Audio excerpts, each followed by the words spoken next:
নমস্কার বন্ধুরা, রিম্পি সরকার কিচেনে আজকে আমি ইলিশের দুটো রেসিপি তৈরি করব। তো তোমরা পুরো ভিডিওটাই দেখবে। তো আজকে দেখো বাজার থেকে ইলিশ নিয়ে এসছে, পুরো ডিম ভর্তি ইলিশ। তো এই ইলিশের মাথাটা দিয়ে আমি কচু শাক করব আর ইলিশ ভাপা করব সর্ষে পোস্ত দিয়ে। তো পুরো ভিডিওটাই দেখবে। আর ইলিশটা দেখো বাজার থেকে এভাবে করে আঁশ ছাড়িয়ে লেজ কেটে পুরো নিয়ে আসছে। তো এখন আমি মাছগুলোকে ভালো করে পিস পিস করে কেটে নিয়ে ধুয়ে তারপর তোমাদের সঙ্গে ভিডিওটা শেয়ার করব। তো দেখো মাছটা কত বড়,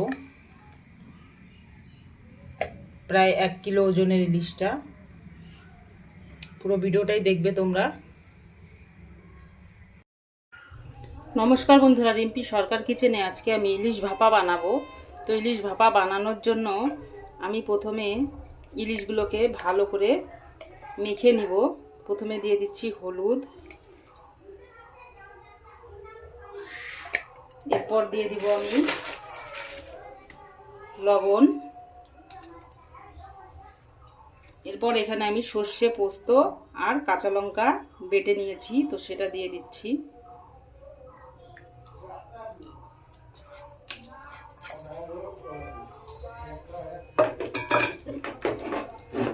ভালো করে মেখে নিব।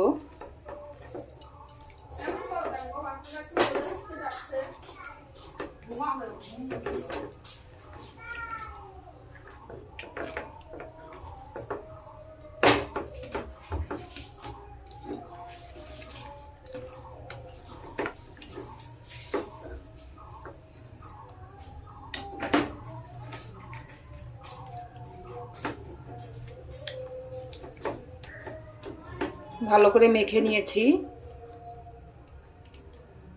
2-4 মিনিট আমি এভাবেই রেখে দিব।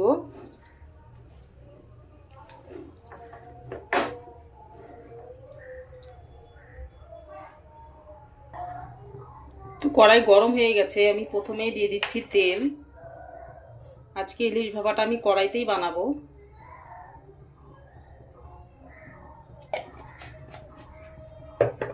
তেল গরম হয়েই গেছে, আমি দিয়ে দিচ্ছি প্রথমে একটা শুকনো লঙ্কা ফোড়ন,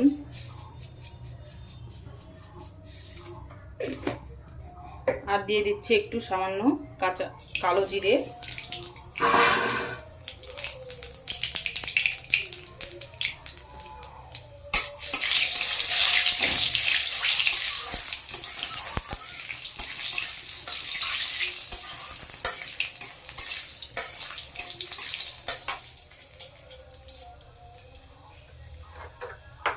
যে মাছগুলো আমি মেখে রেখেছিলাম, তো সেই মাছগুলোতে আমি একটু সামান্য জল দিয়ে দিচ্ছি। জল দিয়ে মাছগুলোকে দিয়ে দিচ্ছি।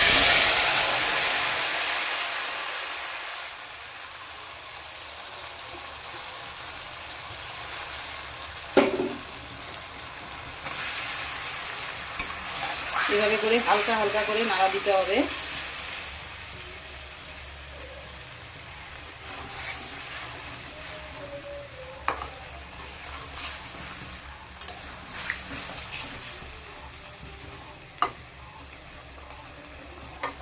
গ্যাসের আঁচটাকে একটু কমিয়ে দিতে হবে।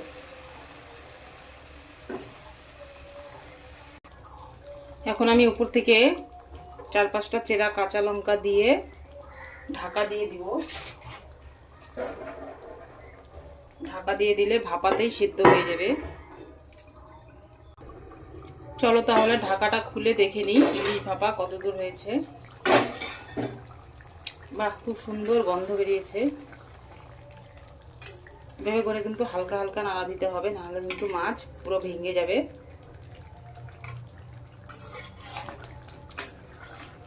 যেহেতু কাঁচা রান্না করছি, তো সেহেতু খুব সাবধানে নাড়াচাড়া করতে হবে।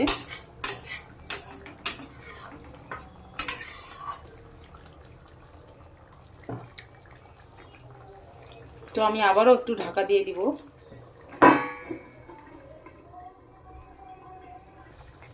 তো বন্ধুরা, তোমরা দেখে নাও, ইলিশ ভাপা প্রায় আমার হয়েই গেছে। তো আমি এখন নামিয়ে দিব।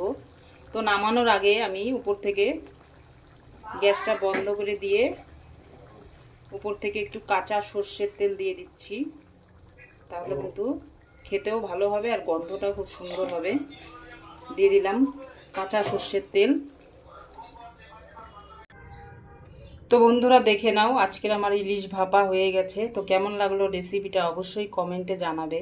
তো আজকের এই রেসিপিটা ভালো লেগে থাকলে অবশ্যই আমার চ্যানেলটিকে লাইক করবে, কমেন্ট করবে আর শেয়ার করবে আর সাবস্ক্রাইব করবে অবশ্যই। তাহলে নতুন নতুন রেসিপিগুলো চলে যাবে তোমাদের কাছে।